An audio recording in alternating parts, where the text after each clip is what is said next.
Si ritorna a scuola oggi negli istituti siciliani che hanno deciso di aspettare la fine dello spoglio elettorale dovuto al referendum avvenuto domenica e lunedì scorsi. In Sicilia sono circa 700.000 gli studenti che sono rientrati dopo tanti mesi di isolamento dovuto al Covid-19. Si ritorna anche con tante preoccupazioni, ma tante sono state le precauzioni adottate dai dirigenti scolastici, attenendosi scrupolosamente alle disposizioni di legge, tra questi percorsi divisi, sanificazioni effettuate, stanza per chi si sente male in caso di contagio, mascherine, ma i problemi non mancano per via delle aule che ancora si devono recuperare, dovendo le attuali ridotte per fare spazio agli alunni. Oggi anche il messaggio dell'assessore all'istruzione La Galla, che afferma come da parte del governo Musumeci il termine della scuola è stato considerato una priorità nell'immaginare un rapido percorso di ripresa delle attività didattiche post-Covid-19, rivolgendo anche un augurio di inizio anno ai dirigenti scolastici, alle famiglie, ai studenti. Intanto le nostre telecamere si sono recate stamani all'Istituto Rita Levi Montalcini, presso De Cosmi, per appurare com'è la situazione a oggi. Purtroppo per quanto riguarda il nostro istituto, come ha detto lei, si compone di ben 8 plessi e purtroppo le carenze sono la mancanza di locali, atteso che il nostro è l'istituto più numeroso di Agrigento. Proprio per la situazione Covid abbiamo dovuto restringere il numero degli alunni che potrebbero far parte di ogni singola aula, per cui necessitiamo di nuovi locali. Devo dire che in questo l'amministrazione comunale è stata molto sollecita e vicina a noi, però al momento non abbiamo trovato ancora questi locali che possono ospitare i nostri alunni, però come istituto abbiamo deciso di iniziare le lezioni proprio oggi con l'accoglienza delle classi prime. Qui siamo nel plesso De Colmi con tutte le norme di sicurezza previste per il problema Covid.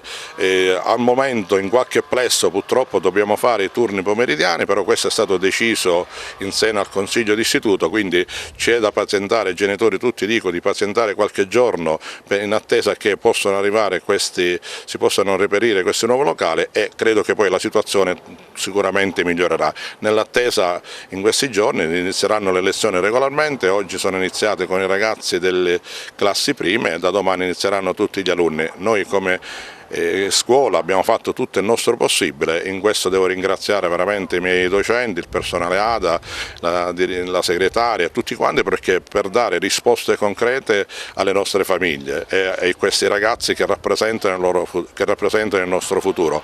Ripeto, c'è qualche criticità, però con la buona volontà e capendo che siamo in uno stato emergenziale credo che verremo a capo di questa situazione in questo particolare momento che ci sta coinvolgendo un po' tutti. Il compito dell'amministrazione comunale qual è? Come mai fino ad ora al 24 ancora si è perso tutto questo tempo, Preside? Ma credo che l'amministrazione abbia fatto tutto il possibile nella ricerca di nuovi locali. Per esempio so che hanno fatto già firmato, proprio mi dicevano ieri, un decomodato d'uso con le parrocchie locali, per esempio con la chiesa San Gregorio, con l'oratorio San Francesco.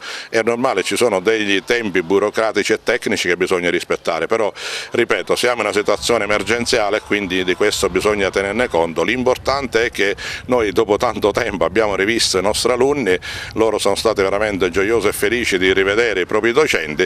Ripeto, è una fase emergenziale, con la buona volontà, lo spirito di collaborazione di tutti quanti credo che si arriverà a una conclusione migliore per dare agli alunni le migliori opportunità formative. C'è un'emergenza di docenti, so che ancora molti supplenti non sono stati chiamati nelle scuole, molti insegnanti hanno paura di frequentare per via del Covid, ecco. Lei che risposte ci dà a queste interrogative? Sì, in merito purtroppo questa la situazione del Covid coinvolge un po' tutti.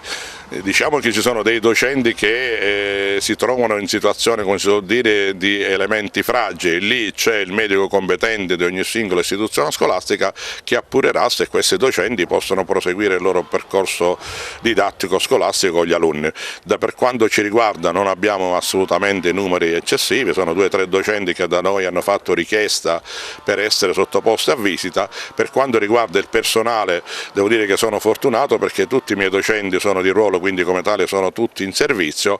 Attentiamo qualche altro docente che l'ufficio scolastico provinciale ci invierà, atteso che, ripeto, noi abbiamo dovuto sdoppiare qualche classe e quindi a breve, credo che nell'arco della prossima settimana, tutto si risolverà positivamente, i ragazzi faranno regolarmente lezione. Devo dire che noi già sin da questa prima giornata noi faremo ben 4 ore di lezione, quindi regolarmente faremo lezione anche il sabato, nonostante noi abbiamo attuato la settimana corta, ma proprio per raggiungere il monte ore, quantomeno dare la possibilità ai ragazzi di fare quanto più possibile lezione in questa prima settimana. Anche il sabato, fino a nuova disposizione, i ragazzi frequenteranno le lezioni. Il primo giorno di scuola non abbiamo avuto nessuna situazione problematica, sia i genitori sono stati rispettosi delle nuove regole e anche i bambini veramente complimenti, perché si sono dimostrati veramente responsabili nonostante l'età, considerato che hanno 6 anni, molto rispettosi delle nuove regole, quindi penso che si procederà bene. Quindi dopo il lockdown si ritorna alla normalità, speriamo bene, no? Era importantissimo rientrare perché la presenza è vitale rispetto alla didattica a distanza, che senza dubbio ha il suo valore, però lavorare in presenza è tutta un'altra cosa.